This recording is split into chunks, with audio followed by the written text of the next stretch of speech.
साथियों, आप सभी पुण्य और पवित्र आत्माओं को मैं सादर नमस्कार करता हूं और अपने इस यूट्यूब चैनल में आपका बहुत ही अभिनंदन करता हूं।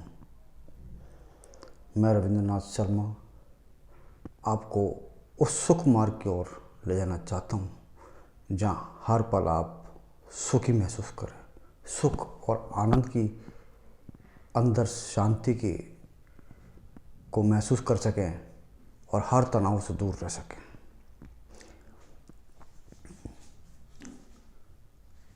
समाज में दो तरह की बातें अधिकतर सुनने को मिली, तो उस संबंध में चर्चा करने जा रहे हैं आज। एक तो है तथास्तु शब्द और एक है आकर्षण शब्द। दोनों शब्द अपनी जगह बहुत ही सुंदर हैं। देखिए,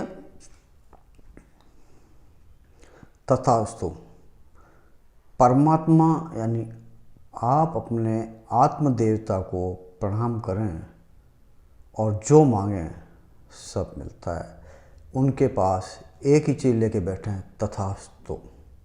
आपको अच्छी कल्पना कर रहे हैं, बुरी कल्पना कर रहे हैं, जो भी इच्छा कर रहे हैं, जहाँ भी जाना चाहते हैं, जो भी पाना चाहते हैं, सबके लिए उनके पास एक ही चीज़ है, तथास्तु। परमात्मा सर्वव्यापक हैं, परम प्रकाशक हैं।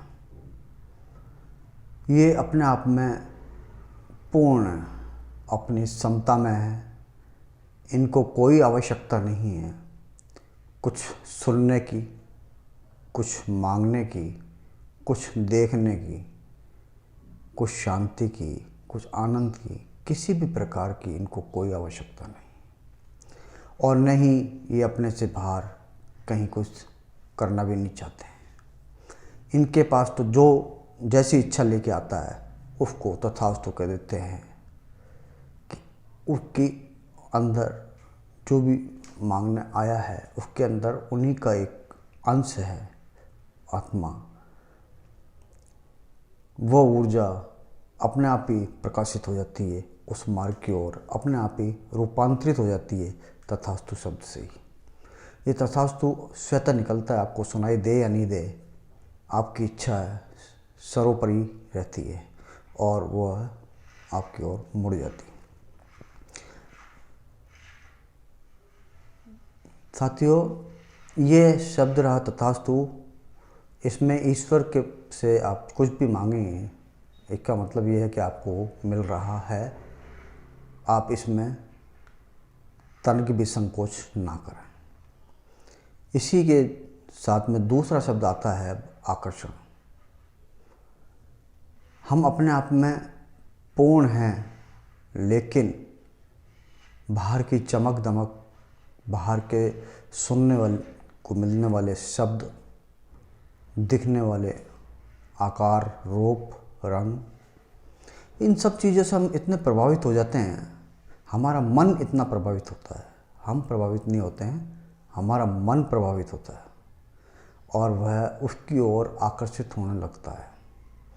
जो उसको चाहिए, जो सुंदर लगता है, मन की स्थिति होती है कि जो सुंदर है, जो अच्छा है, जो उसका अनुरूप है, जो उसको चाहिए, उसके लिए भागना शुरू कर देता है।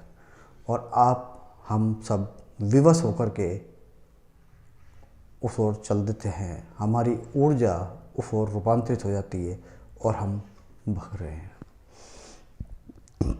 अगर हम कहें कि अधिक धन कमाने के लिए भाग रहे हैं, वो भी तो ऊर्जा ही है। ज़मीन खरीदने के लिए भाग रहे हैं, वो भी ऊर्जा ही है। किसी भी चीज़ को पाने के लिए भाग रहे हैं, वो ऊर्जा ही है। एक सिद्धांत है आकर्षण का।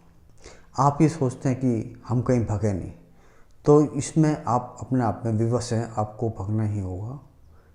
कारण इसके पीछे ये है कि प्रारब्ध का नाम आपने सुना होगा। पिछले समय में या इसी जीवन में कभी आपने कोई कल्पना करी, कोई इच्छाएं रखी तो वो इच्छाएं, कल्पनाएं आपके दिमाग में बैठ के कि मेरे को वहाँ घूमने जाना है, उनके दर्शन पाने हैं, उनको मिलना है, यह काम करना है, जो भी आपने अपने अंदर संचय कर रखा है वह सब काम ऊर्जा द्वारा अपने आप रूपांतरित हो जाते हैं और आपको विवश पहुँचाना होता है। हम स्वयं ही इसके कारण होते हैं और मन अपने कर्मों को अंजाम देता रहता है। हमने एक कहानी ये भी सुनी है, कहावत है कि पहाड़ के पीछे जितना भागेंगे उतना और भी पहाड़ पीछे भागता चला जाता है, हाथ कुछ नहीं आता है। अगर हम अधिक प्रयास भी कर लें और पा भी लें तो वहाँ आके हमें एक संतुष्टि मिल जाती है कि हमने इसको पा लिया, बस वहाँ उसका मैटर ही ख़त्म हो जाता है और फिर वो लगाव नहीं रहता है और आगे बढ़ना शुरू कर देते हैं और इच्छाएं और तमन्नाएं होती चली जाती हैं और आगे से आगे चलते चले जाते हैं। ये है आकर्षण।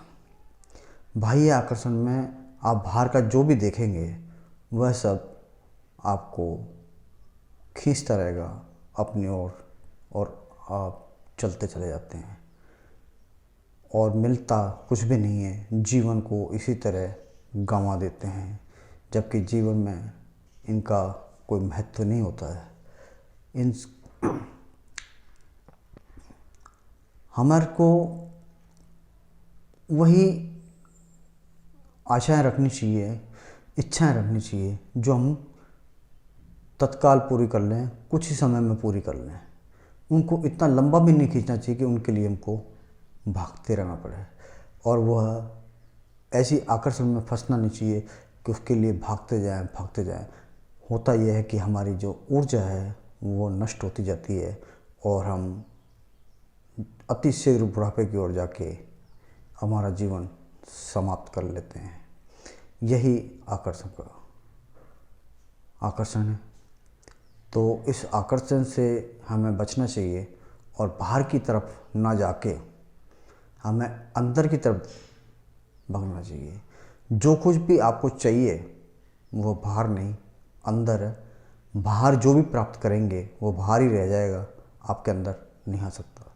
लेकिन आपके अंदर जो अंदर है उसमें तनिक भी कोई प्रभाव नहीं पड़ने वाला और आप अपनी जगह स्थिर रह जाएंगे।